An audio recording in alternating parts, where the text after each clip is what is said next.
Good day, girls. Hello. Good day.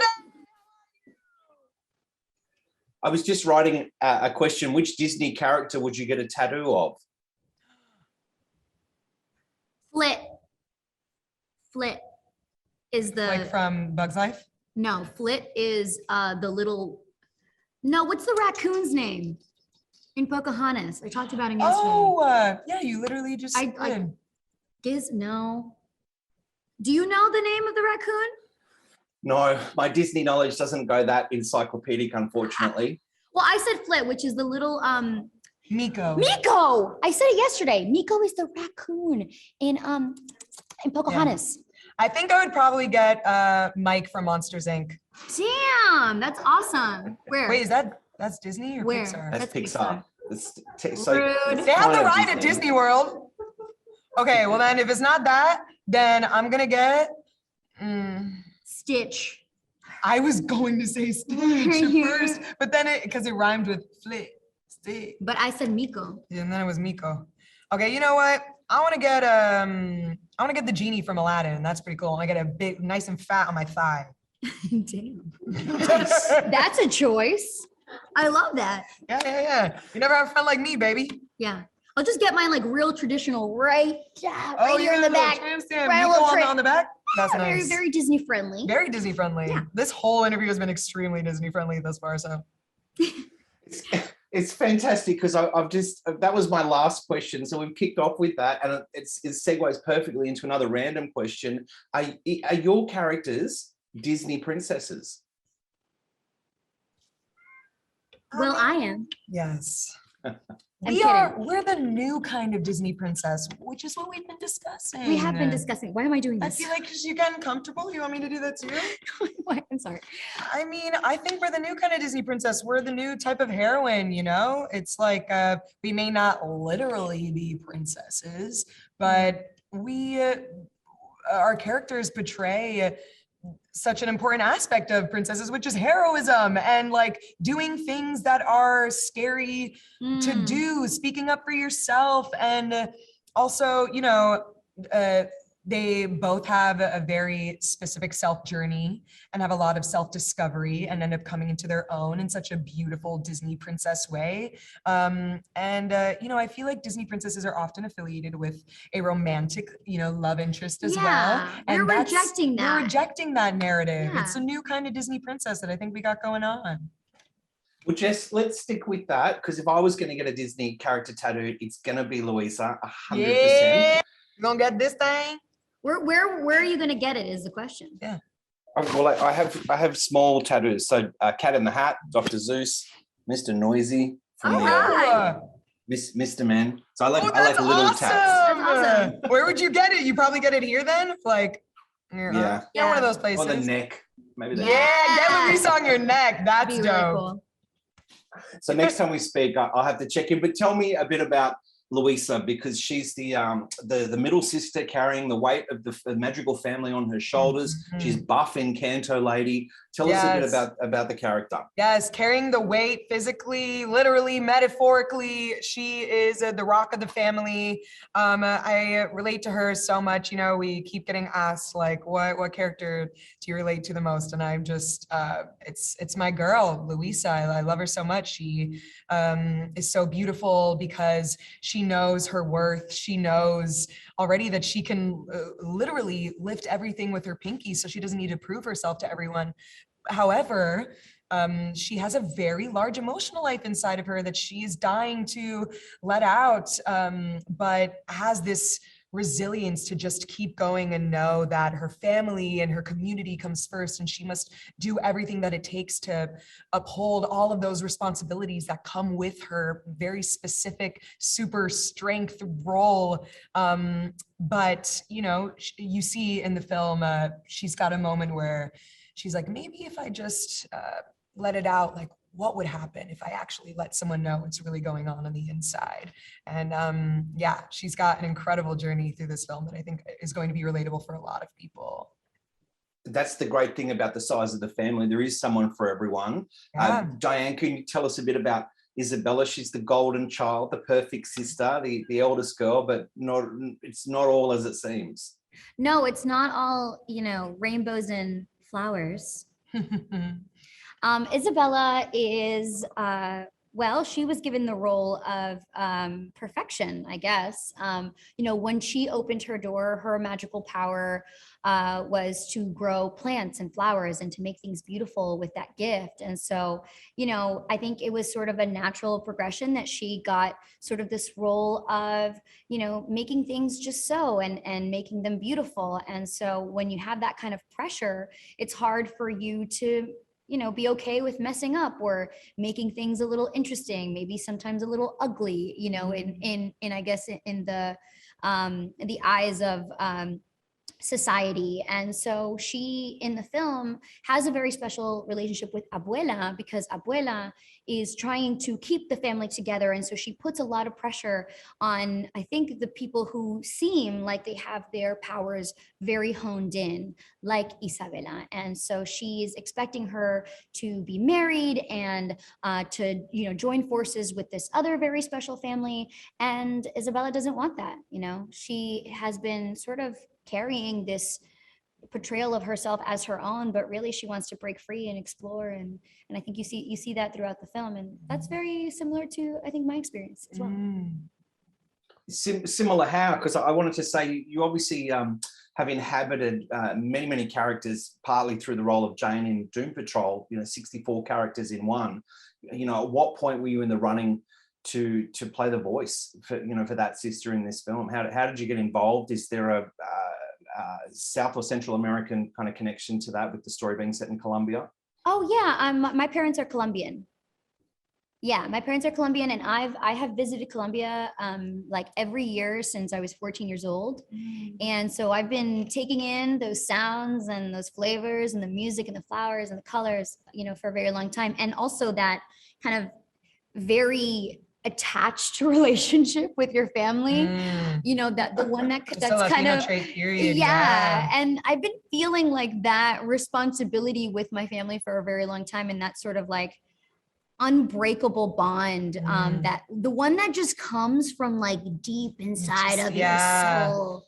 That's been my relationship with my family. And it's first of all one thing that like keeps me so alive and so blessed and grateful, but also one that I have to be careful with because, there are boundaries that we should have with family members. And sometimes you kind of can get lost in that. Yeah, because it's like, oh, it's your family. Everyone's so comfortable. It's, you're able to be around everyone all the time. And it's actually like, wait a second, maybe I need to reel it in a little bit. Yeah, you need time for yourself to like figure out who you are. Yeah. That is such a great answer. Unfortunately, we have to leave it there. It's so great to see the two of you. Thanks so much for your time. No, guys. Thank you. It was so nice meeting you. Can't wait to visit Australia. Can't wait to see your tattoo. Byron, Jared, and Charise, welcome to the show. Hey, Thank how are you? Hi, Jason. Hello. Good to see you.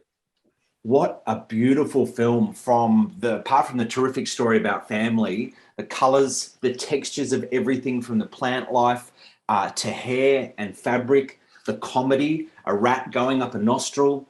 My God, what a film. How far we've come in 60 animated films from the Walt Disney Studios. Can I just say I appreciate you singling out the nostril rat. That is my favorite question. That's something Walt Disney said from the beginning he wanted, and we finally accomplished that dream. They didn't let them have that in Snow White, I guess. No. That's right. Yeah. Walt said too soon back then. They'll know when the time is right. I'm so glad you enjoyed it. Yeah, we're very proud of it. It's like we have about 800 people working on these films with us, an amazing team. It's been 5 years in the making, and honestly, the three of us are just so excited. Like only recently have we seen it all put together in its final sort of gorgeous form. But we got to take our hats off to our teams that really they outdid themselves. It's just as you said, it's a gorgeous film. It really shows the amount of work that's gone into it. Charise, let's start with you because while Jared and Byron have worked on Disney classics like Zootopia, Moana, Frozen 2, your credits are a bit more spooky. How did Encanto come to be? Can you explain how it's influenced by magical realism? And if we put a pair of glasses on you right now, are you basically Mirabelle? Well, you asked me 3 different questions there. Yes. So I'm going to start. Sorry. I'm kidding. Thank you, Jared. I'll answer the last one first, which is that I may or may not have been a hair model for Mirabelle. So there's that. And but in terms of magical realism and its function in this movie, early on, Byron and Jared decided they wanted to set this movie in Colombia, which is an incredibly biodiverse, culturally diverse, musically diverse place, crossroads of Latin America, also kind of the birthplace of magical realism. And so we were really inspired by that tradition in this movie, which as we were working together, the working definition that we kind of came up with for ourselves was that it is magic that is born out of character, out of relationship, out of need, that it is a really human born and emotionally driven magic versus fairies or fairy godmothers or something like that. So that was really our guiding principle as we were thinking about how magic would function in this movie. I think a good example of that is the house. The house is a character. We wanted this house to be reflective of the family that lived in it. It contains the family's stories. It's a character in its own right. And so we started to think of this house kind of as the family dog. It has a personality, it has favorites, it likes to sleep in this person's room or kind of doesn't like treats from that person. So, again, starting from something foundational, a house, which is really the vessel of a family's memory, and making it come alive and making it magical and fun and joyful. So. I absolutely loved Casita. And while I was watching it, I thought when you make a physical film, you don't have to choose, door handles or doors or, things just kind of exist in the real world that you would never think about. In an animated film, you have to just make a decision on every single, pixel, basically. What is the hardest thing about making a film like Encanto? I'd say for this movie, I think honestly, one of the hardest things was we decided we're going to tell a story about an extended family. There's going to be 12 main characters, basically. And we were really excited. We'd never attempted it before. And throughout the last 5 years, we realized why we had never attempted it before, because it's really hard.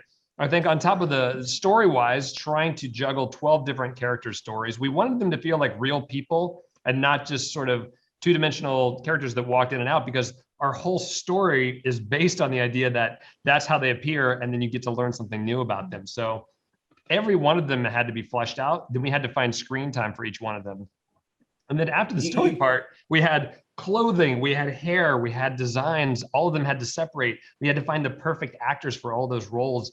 And it was a huge but wonderful challenge. And I think something that really sets this movie apart and allows us to talk about the wonders of family and the complexities of family in a way that hopefully everyone can see themselves in. I think the poster needs 20% bigger than Eternals because they've got 10 main characters in more screen time. I think the singing helps introduce everyone quite quickly. Yeah. Look, speaking of family, I know swords were uncovered. I know there was a connection to the Spanish flu. What did you want Encanto to say about family?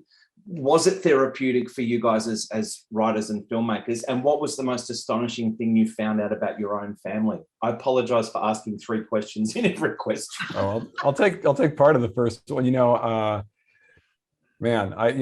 was just a revelation for us. We've talked about this, making this movie is about 5 years of family therapy. We spent time really talking about our own experiences in our family and talking to our families about what we did not know about them, and then trying to bring that to the film. And that I have to say that was great, because I could see members of my own family in the Madrigal family. There are things that surprised me about my own relatives. And it's also an amazing thing that Lynn was very interested in musicalizing ensembles of people. Like, what's your chemistry with your sister or your mom or your dad or your uncle? Like, everybody has these different kind of bonds in a family, and just the variety of music that he got out of that, and like pairing people up in trios and duos was really really great. But Jared and Charise, you want to like dive in on some of that? Go ahead, dude. Okay, well, I'd say, in terms of like what did we learn about our own families, it was for me a real eye-opening experience. My father is a historian, a family historian, and I'd heard stories, but when I really started diving in and really started trying to understand who my family was, not just my siblings, but my parents and a generation beyond that, so quickly I realized that I had such a surface level understanding of, I knew some of the facts, but not emotionally how those facts felt to the people that experienced them. And I think that's something that you see with Abuela Alma is the very opening of the movie, you hear a version in the movie. When you start to understand that a little differently, the facts don't actually change. It's actually emotionally how it feels that changes. And so for me personally, looking at my family, I discovered that my great grandfather died in the Spanish flu. When my great grandmother had to remarry, it caused a rift in the family. There was a huge problem that didn't trickle down. You can see that sort of trickling down generation to generation. Or on my mom's side of the family, her great grandmother died, and my great grandfather had a little baby, didn't know what to do with it. He was working at a factory at the time, and he literally put an ad in a newspaper for a wife. And that's how that side of the family began. So like, you're like, what, like these things, it feels like these crazy stories that only exist in fiction. But I think what we kind of all found was that these stories are right here. They are all of us. I think that we just don't think to ask or to understand, why someone acts a certain way. Usually it's like, oh, that's because this happened a generation back or 2 generations back. You just have to ask the questions. And as you say, the emotional kind of effect on people, not just the the events, but how that impacted them. Guys, we have to go. Thank you. Congratulations on a stunning film. The poster's been my laptop wallpaper for 4 months, so it was great to see it come to life on the big screen. You've done a tremendous job on the 60th film from the beloved Walt Disney Animation Studios. Congratulations. I hope it goes gangbusters. Thank you Thank so you so much. much. Great talking to you. Great talking to you.